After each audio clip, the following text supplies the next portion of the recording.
Yang ada di hadapan saya saat ini adalah dokter yang jauh-jauh hari sebelum kita semua aware terhadap vaksin. Dokter yang satu ini 8 tahun yang lalu bersama beberapa dokter lainnya sudah lebih dulu mendirikan sebuah medical center yang salah satu layanan utamanya adalah di bidang vaksin, yaitu Prostasia. Dokter Gary Adrian, apa kabar dok?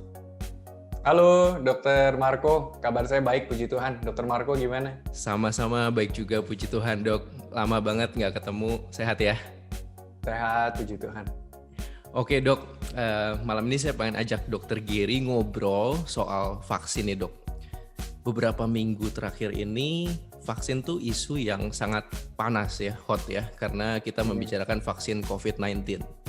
Tapi sebenarnya menurut saya vaksin-vaksin lainnya jadi sedikit kena imbasnya nih. Saya ada ketemu beberapa orang yang mulai menanyakan, dok, saya perlu nggak ya orang dewasa nih vaksin PCV misalnya. Jadi awareness terhadap vaksin tuh kelihatannya meningkat gara-gara COVID-19 gitu. Banyak orang yang baru tahu dok bahwa orang dewasa pun masih butuh vaksin. Sedangkan ya yang mereka paham gitu, anak-anak aja deh yang divaksin, orang dewasa enggak. Kenapa dok orang dewasa juga perlu vaksinasi? Well, basically yang namanya vaksin selalu tujuannya adalah untuk pencegahan. Itu pasti nomor satunya. Kenapa mesti dicegah? Karena memang banyak sekali penyakit di luar sana sama seperti COVID. Nggak kelihatan virusnya, nggak kelihatan kumannya, tapi itu bisa menyerang kita.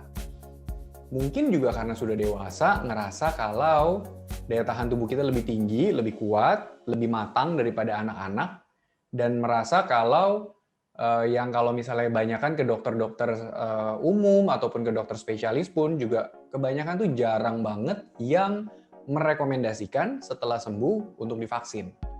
Sehingga jadinya mungkin awareness daripada vaksinasi dewasa jadinya rendah banget. Nah, kalau kembali lagi ke pertanyaannya kenapa sih dewasa tetap harus divaksin? Karena secara penelitian, vaksinasi itu baik dari balita sampai dewasa, semuanya itu tujuannya adalah untuk meningkatkan sistem imun kita, supaya kita jadi lebih sulit terkena penyakit itu. Iya. Gini dok, vaksin untuk dewasa gitu ya dok ya. Tadi dokter bilang utama untuk mencegah gitu ya, meningkatkan sistem imun. Boleh cerita sedikit dok, gimana sih vaksin bekerja di dalam tubuh kita sampai kita membentuk sistem imun? Oke, jadi cara kerjanya saya coba jelasin secara yang gampang-gampang aja bahasanya ya. Iya dok. Jadi intinya di dalam tubuh kita itu kita punya sel imun. Nah, tapi sel imun kita itu bukan sel imun yang terlatih. Ada sel imun yang tahap awal, ada juga sel imun yang tahap lanjut. Nah, kalau dengan kita divaksin, sel imunnya yang dilatih adalah sel imun yang tahap lanjut. Di mana dalam bahasa gampangnya kita menambah jumlah tentara yang spesifik untuk melawan virus atau kuman yang menyerang kita selama ini. Misalnya contohnya, kenapa sih kita bisa sakit? Karena virusnya itu masuk ke dalam tubuh kita cukup berat, tapi imun kita belum mengerti gimana caranya ngalahin si virus atau kuman ini. Iya. Makanya ada periode di mana kita bisa sakit dulu, mungkin kita bisa demam, mungkin kita bisa batuk pilek mungkin kita bisa tepar, nggak bisa bangun. Nah, sambil menunggu antibodinya itu belajar, maka badan kita masih tetap kondisi sakit. Kalau badan kita sudah atau imun sistem kita sudah mengerti bagaimana cara melawan si virus atau kuman itu, maka berangsur-angsur badan kita akan sembuh. Nah, lucunya adalah harus seperti itu, gitu. Nggak bisa dengan sistem imun yang awal lalu membuat kita menjadi sehat tanpa ada gejala apa-apa gitu. Kita butuh tentara-tentara yang spesifik untuk bisa melawan virus atau kuman yang menyerang kita. Nah, itulah fungsinya di vaksin, baik itu pada balita maupun pada dewasa. Iya, oke. Menarik sekali dok. Lalu dok, vaksin ini kan jenisnya banyak ya dok ya, ada tipe-tipe tertentu. Termasuk yang paling baru ditemukan nih vaksin mRNA nih dok yang untuk COVID-19. Boleh diceritain juga dok ke pendengar kita, tipe-tipe vaksin tuh ada apa aja dok?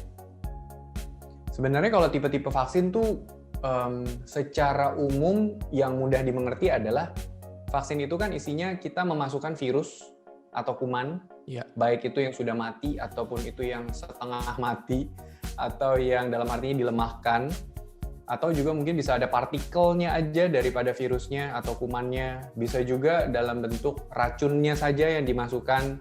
Ada juga yang bisa terakhir ini dimasukkan adalah yang mRNA-nya itu sendiri. Iya. Nah, jadi untuk pertanyaan masalah mRNA ini sebenarnya adalah salah satu teknologi termutakhir sebetulnya, dan ini memang belum pernah dibuat untuk vaksin manapun.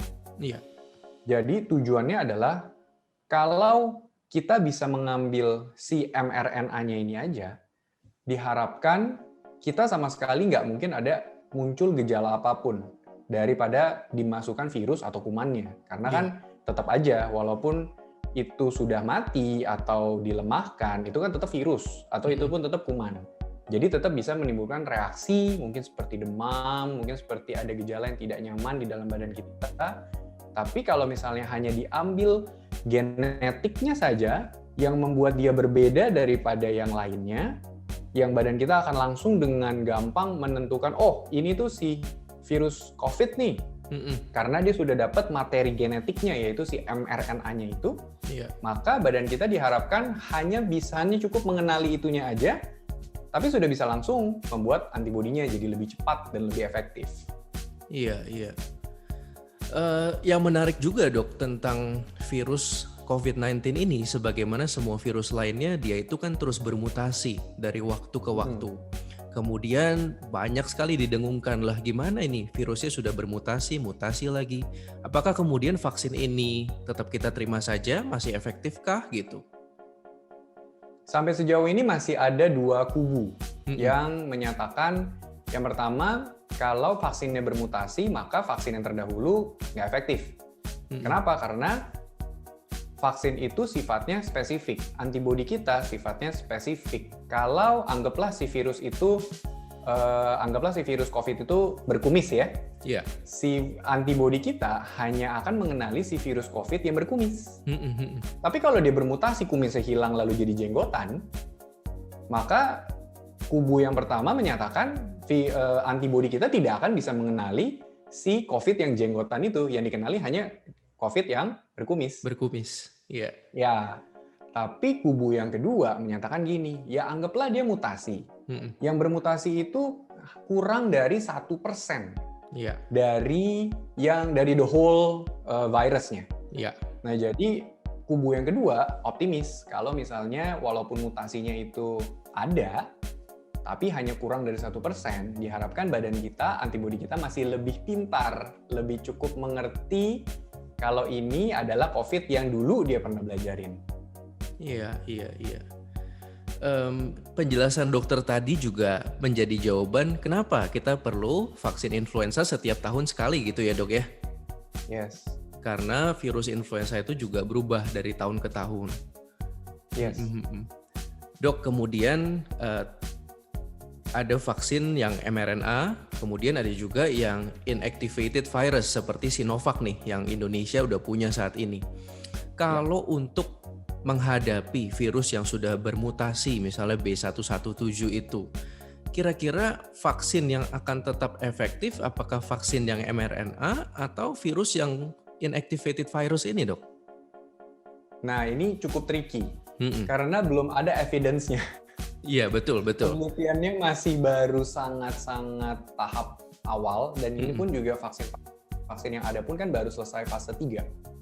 Dan fase 3 itu secara kriteria dari WHO harus minimal 3 bulan antibodinya itu masih efektif, masih dapat memproteksi orang-orang yang mendapatkan vaksin tersebut.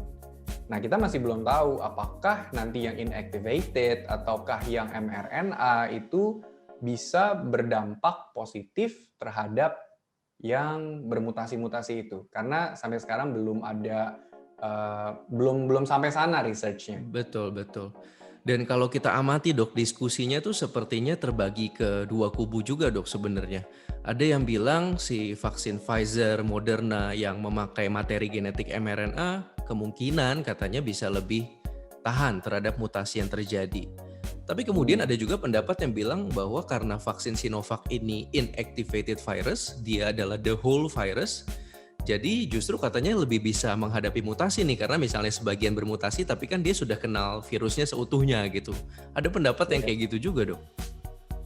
Ya, jadi masih sesuai dengan yang tadi yang kita sepakati bersama. Memang ada dua kubu yang tadi, kalau misalnya yang satu bilang COVID dengan kumis bisa diketahui, dikenali oleh antibodi kita, tapi kalau yang si COVID dengan jenggot tidak dikenali. Iya. Tapi ada juga kubu kedua yang tadi bilang, oh ini kan cuma beda kumis sama jenggot. The whole COVID-nya kan sebenarnya udah bisa dikenali harusnya. Betul. Nah, jadi ini masih menunggu sih sebetulnya. Iya, ini yang masih harus kita ikutin terus ya, Dok ya, karena informasinya masih sangat dinamis nih. Setiap hari kita dapat hal-hal yang baru lagi. Betul. Oke, Dok. Dokter udah divaksin belum, Dok? Untuk Sinovac ini udah dapat? Kebetulan saya masih menunggu, tapi sudah terdaftar. Iya. Saya pun sama, saya masih menunggu giliran juga. Karena dia bertahap ya, Dok ya, ada termin-terminnya untuk distribusi ke daerah-daerahnya itu. Iya. Betul. Dok, kemudian kalau kita bicara vaksinasi untuk dewasa nih, Dok. Jadi kan pertanyaan yang timbul begini, kalau gitu saya orang dewasa nih, dewasa muda gitu. Saya butuh vaksin apa aja gitu, Dok? Apakah Actually, semua vaksin sih sebenarnya disarankan. Bahkan kan kita membagi antara IDAI, Ikatan Dokter Anak Indonesia, mengeluarkan rekomendasi vaksinasi untuk anak. Lalu juga ada PAPDI, yang Perhimpunan Asosiasi Penyakit Dalam Indonesia. Penyakit dalam, itu pun juga mengeluarkan rekomendasi untuk imunisasi dewasa. Iya, nah sekarang pertanyaannya vaksinnya apa aja yang disarankan? Kalau kita kerucutkan lah, anggaplah untuk di era pandemi COVID saat ini. Biasanya untuk era COVID seperti ini disarankan yang diberikan adalah imunisasi influenza. Karena sekarang kita juga pada saat video ini dibuat, sekarang ini lagi musim hujan. Di awal tahun 2021 curah hujan paling tinggi, nanti mendekati ke tahun baru Imlek pun juga curah hujan akan makin tinggi di Februari. Nah itu pun juga resiko untuk terjangkit influenza itu pun juga akan makin tinggi gitu. Iya. Jadi influenzanya yang sudah musuh bebuyutan, dia bermutasi terus, ditambahin lagi dengan COVID yang bermutasi juga. Iya. Yang dikhawatirkan ada yang namanya twindemic.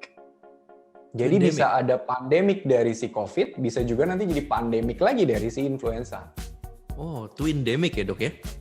Ya, bahasanya twindemic. Oke. Dok, nah, itu boleh diberikan dari usia flu, dari usia 6 bulan sampai ke lansia. Bedanya influenza ini dengan sakit batuk pilek biasa apa sih, Dok? Banyak di antara kita tuh yang masih, flu kan biasa gitu, masa perlu divaksin sih untuk influenza aja gitu? Yes. Kalau menurut saya pribadi, kita ini kemakan bahasa marketing. Kalau kita nonton TV, nonton iklan obat batuk pilek, mereka bilangnya itu obat flu dan batuk. Iya. Ya nggak, Dok? Betul. Jadi kebanyakan kalau cari-cari di apotek gitu, bukan obat batuk pilek, obatnya flu dan batuk. Kalau kita mau ngomong pilek itu juga bahasanya flu. Padahal flu itu kan kepanjangannya adalah influenza. Iya. Nah, influenza itu bukan batuk pilek aja, tapi batuk pilek yang berat, yang sampai panas tinggi, yang sampai badannya remuk, rontok rasanya. Tepar lah pokoknya, Dok ya. Tepar, betul. Iya. Jadi itulah kenapa influenza ini ya beda sama batuk pilek yang ringan, yang bukan influenza, sehingga kita butuh vaksinnya gitu, Dok. Yes, exactly. Dan sekarang ini yang lagi bersirkulasi adalah flu babi, H1N1. H1N1? Ya, kalau Dr. Marco pernah tahu, H1N1 ini adalah virus yang membuat pandemi pertama kali di dunia, tahun 1918. Oh, itu H1N1 itu, Dok ya? Spanish flu. Namanya Spanish flu, ya kan? Iya. Nah, Spanish flu itu ya H1N1. Flu babi ditemukan waktu itu kejadiannya tahun 1918, tidak ada obatnya, tidak ada vaksinnya. Iya. Akhirnya semua orang kena, Yang 5 juta meninggal orang sampai meninggal. 50 juta. Oh, 50. 50 ya? 50-an juta orang yang meninggal. Iya. Dan akhirnya herd immunity tercapai dalam waktu 2 tahunan. Iya, cukup lama waktu itu, Dok ya. Yes. Kalau kita lihat foto-foto jadulnya itu kan ya dirawat ala kadarnya, bangsal massal Betul. gitu. Betul. Dan walaupun sudah ketemu obatnya, sudah ketemu vaksinnya, tahun 1918 pandemi pertama, pandemi kedua kejadian di tahun 2009. 2009 Dengan apa kondisi tuh, Dok? udah ada obat. 2009 pandemi flu babi yang kedua. Oh, virus yang sama. H1N1. Virus yang sama ya. Virus yang sama. Virus Iya, yang iya. sama membuat pandemi yang kedua. Dan bukan Dan tidak jadinya mungkin dia makanya kembali lagi ya. Bukan tidak iya, mungkin dia betul. kembali lagi. Tergantung. Betul. Yang namanya virus kan kebetulan yang H1N1 ini termasuk yang paling ganas sehingga dia bisa menyebabkan 2 kali pandemi. Dengan sudah ada obat, dengan sudah ada vaksinnya, tetap bisa pandemi. Tapi memang jumlah yang meninggal berkurang. Dari 50 juta yang meninggal di 2009, sisanya 500 ribuan yang meninggal. Jadi itu udah dari 50 juta yang meninggal tahun 1918, tahun 2009 yang meninggal 500 ribuan orang. Iya. Jadi kurang lebih 1%-nya lah dari waktu itu yang meninggal sebelum ada obat dan sebelum ada vaksin. Berarti kita harus tetap waspada terus ya, Dok ya. COVID-19 ya mungkin bukan the only pandemi yang akan kita alami nih di hidup kita. Betul.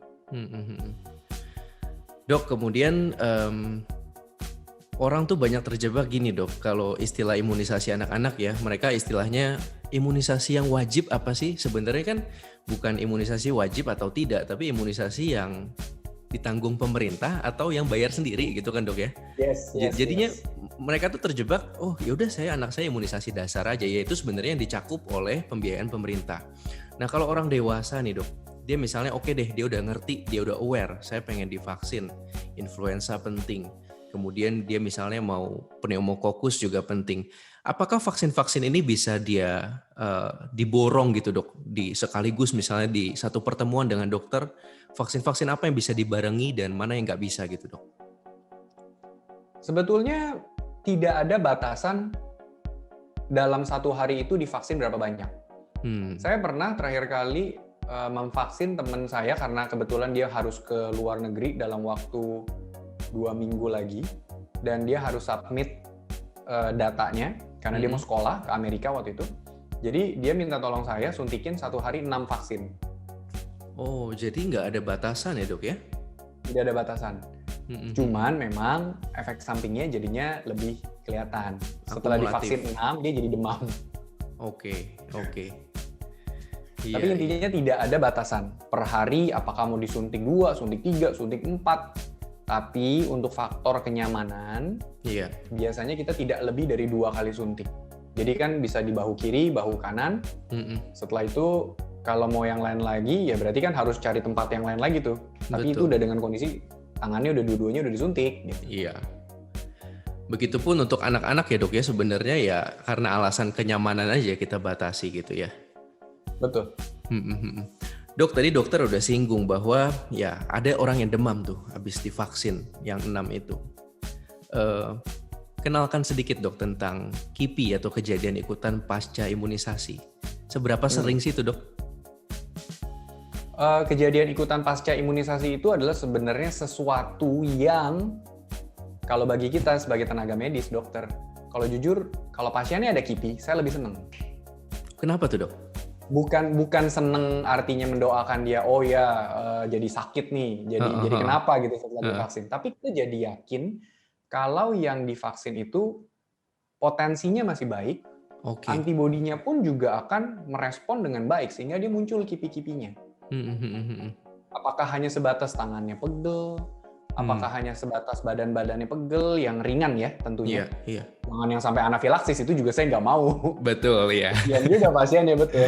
Tapi hanya kalau misalnya KIPI-nya yang ringan, yang mungkin common, mungkin badannya pegel-pegel, persendian pegel, mungkin ada sakit kepala sedikit, atau mungkin ada rasa tidak nyaman, badannya mulai hangat-hangat sedikit, karena itu kan sesuatu yang sangat sering pada saat divaksin, pasca vaksinasi maksudnya. kalau itu muncul, jujur saya lebih seneng karena kita jadi lebih yakin kalau vaksinnya potensinya baik dan antibodinya meresponi vaksin itu juga dengan baik. Salah satu tanda yang kita lihat bahwa oh vaksinnya kerja loh gitu, obatnya kerja ya dok ya. Yes, karena jujur walaupun vaksinnya itu dibilang import atau yang lokal, kita jujur tidak bisa tahu loh isinya itu sebenarnya apa. Iya. Kita nggak bisa kan bawa, maksudnya kita udah beli vaksinnya, lalu kita harus bawa lagi ke lab untuk memastikan ini bener nggak sih isinya tuh vaksin flu, oh ini bener nggak sih isinya vaksin pneumonia misalnya kayak gitu. Betul, belum lagi vaksin itu harus melalui rantai dingin ya dok ya, di mana harus ditransport dengan suhu yang benar gitu ya. Ya, betul. Oke, dok kemudian banyak orang juga yang bertanya, oke deh saya udah sadar nih saya perlu divaksin sebagai orang dewasa. Ada kata terlalu terlambat nggak dok untuk divaksin tertentu gitu? Untuk beberapa vaksin, dia memang ada window periodnya. Jadi ada usia minimal, kapan boleh divaksin, ada usia maksimal, kapan sudah tidak bisa lagi divaksin. Iya. Nah contohnya influenza, itu minimal disuntikan atau divaksin dari bayi umur 6 bulan. Tapi tidak ada usia maksimal, jadi sampai umur 90 tahun, itu pun juga masih boleh. Tetap setahun sekali. Tetap setahun sekali. Tapi kalau ada juga vaksin yang pada anak-anak, misalnya vaksin rotavirus yang ditetes, yang untuk mencegah diare berat, itu ada usia minimum dan ada usia maksimum. Usia minimumnya adalah usia 1,5 bulan, sudah boleh divaksinkan. Usia maksimumnya tergantung mereknya. Ada yang usia maksimumnya 6 bulan, ada yang usia maksimumnya 8 bulan. Di luar dari rentang usia tersebut, belum ada evidence-nya yang menyatakan kalau itu diberikan aman. Gitu. Vaksin gara-gara pandemi jadi banyak yang kacau dok, terutama yang anak-anak ya mungkin ya karena begitu takut ke fasilitas kesehatan akhirnya telat orang tuanya keder, bingung nih mana yang masih bisa dikasih, mana yang udah nggak bisa gitu. Yes. Ya. Oke dok. Lalu gimana dok pendapat dokter soal herd immunity nih dok yang terus dicanang-canangkan sama pemerintah kita? Kapan kira-kira kita bisa mencapai itu dok menurut dokter? Secara default kalau kita berkaca pada kasus flu babi tahun 1918, Spanish flu, itu dalam 2 tahun tanpa obat, tanpa vaksin akan tercapai dalam 2 tahun. Itu tapi melihat jumlah populasinya adalah tidak sebanyak dengan populasi dunia saat ini ya. Betul. Dulu itu mungkin orang lebih sedikit, tapi memang pada saat itu meninggal 50 juta orang tuh banyak banget. Kalau dalam kondisi sekarang yang sudah jumlah penduduk dunia itu sudah 7 miliar orang dan di Indonesia sendiri aja udah 360 juta. Iya. Mungkin tanpa obat, tanpa vaksin bisa sampai 3 tahun lebih. Nah, dan juga kalau misalnya sekarang ini pemerintah mencanangkan program vaksinasi COVID ini hanya tidak serempak dalam arti baru tenaga medisnya dulu, nanti kalau misalnya vaksinnya ada lagi baru nanti yang masyarakat pada umumnya. Menurut saya ini akan cukup lambat progresnya. Karena kalau dibayangin dari skenario pemerintah, mulai dari Januari tanggal 13 kick off waktu itu Pak Presiden Jokowi divaksin, rencananya itu untuk garda terdepan, tenaga medis, TNI, Polri, pejabat publik, dan sampai ke MPR DPR, itu programnya sampai April. Mengingat kita negara kepulauan juga ya, yang logistiknya itu juga pasti akan lebih ribet gitu. Transport vaksinnya dan penyimpanan suhunya gitu di daerah dan di pusat kota kan pasti berbeda fasilitasnya. Belum yang harus dicapai sampai masuk ke dalam pelosok-pelosok hutan. Nah itu menurut saya kalau kerangkanya, frameworknya, timeline-nya masih sampai sekarang seperti ini yang diutamakan tenaga medis, menurut saya tidak akan menurunkan kejadian kasusnya. Iya, butuh waktu yang lama ya dok ya. Betul, ini hanya memperkuat garda terdepan supaya tidak resiko terkena COVID-nya lebih rendah, tapi tidak akan menurunkan atau tidak akan flattening the curve. Iya.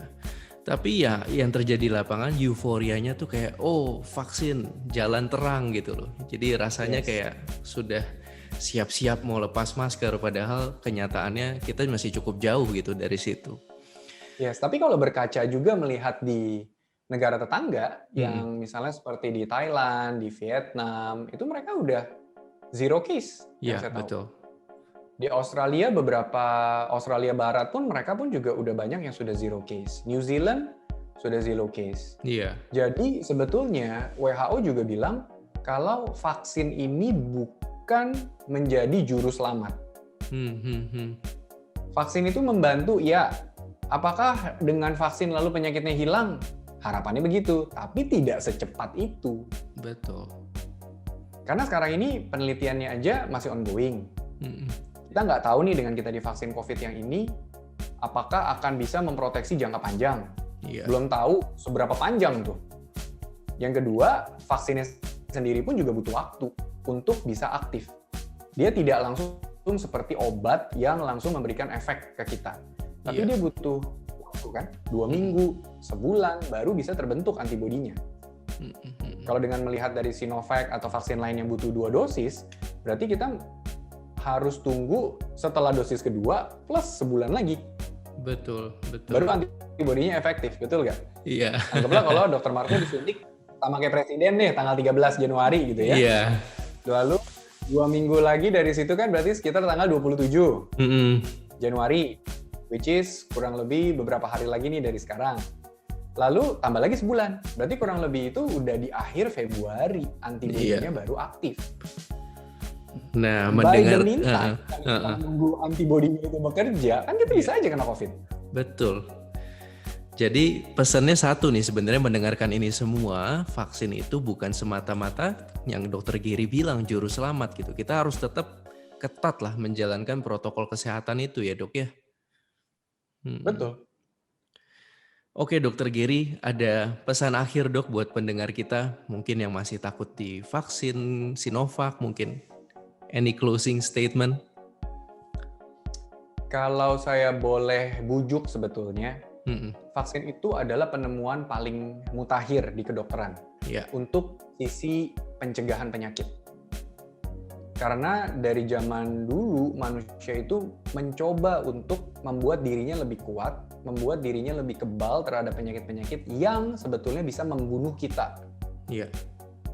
Vaksin diutamakan untuk pencegahan penyakit yang bisa membunuh kita. Makanya makin lama kelihatannya kalau para pendengar di luar sana itu melihat vaksin kok nambah banyak, yang dulunya zaman kita cuma 5, sekarang mungkin anak-anak kita udah 17 apa 18 gitu. Betul. Table-nya makin panjang. Iya, table-nya makin panjang dan vaksinnya jadinya makin banyak gitu. Mereknya juga makin banyak. Jadi karena memang ini sifatnya untuk mencegah dan selalu mencegah itu lebih baik daripada mengobati, maka tidak perlu takut untuk mendapatkan vaksin. Terlepas dari isu apapun ya, mungkin ada yang memang antipati terhadap vaksin, mungkin ada yang salah persepsi terhadap vaksin, mungkin dulu gara-gara divaksin lalu dianya jadi kenapa-napa atau anaknya jadi seperti apa, itu kan juga mungkin bisa menyebabkan orang itu jadi antipati terhadap vaksin. Tapi percayalah, vaksin ini tidak sengaja dibuat untuk mencelakakan kita. Yes. Tujuan utamanya adalah untuk memberikan kekebalan ekstra. Seperti kalau kita punya tameng.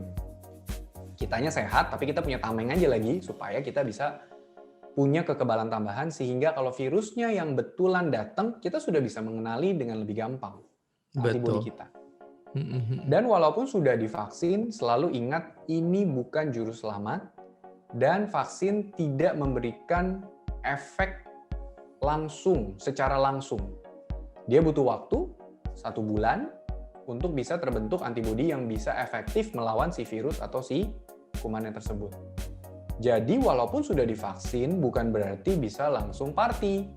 Tapi perlu tetap melakukan 3M.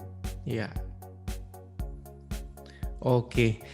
Dokter Giri Adrian, terima kasih banyak buat ilmu yang sudah di-sharing. Untuk pendengar, Anda bisa menghubungi Klinik Prostasia seandainya Anda membutuhkan vaksin. Dan Dokter Giri Adrian ini juga adalah seorang edukator yang aktif sekali memberikan materi-materi kesehatan yang dicerna dengan mudah di YouTube. Di mana tuh Dok bisa diaksesnya Dok? bisa diakses di YouTube. Akun kami adalah Dr. Gary dan Mice. Jadi Dr. saya Gary bikin dan dengan Mice. istri saya. Yes, oke. Kalau untuk Prostasia tadi di mana, Dok? Kalau Prostasia, kami base-nya kliniknya ada di Gading Serpong, Tangerang. Tapi sekarang kami juga melakukan vaksinasi home care, on-site, ke rumah-rumah. Dan itu kita sudah mulai sejak, betul, tidak perlu keluar, kita duduk manis, kita yang datang, dan yang datang adalah pasti dokter yang sudah terlatih untuk memberikan imunisasi baik pada anak maupun dewasa, dan itu kita sudah mulai jauh sebelum era pandemi. Visi kita mulai dari tahun 2013. Thank you Dr. Gary, Adrian sekali lagi. Selamat malam, salam sehat dok. Selamat malam, salam sehat juga Dr. Marco.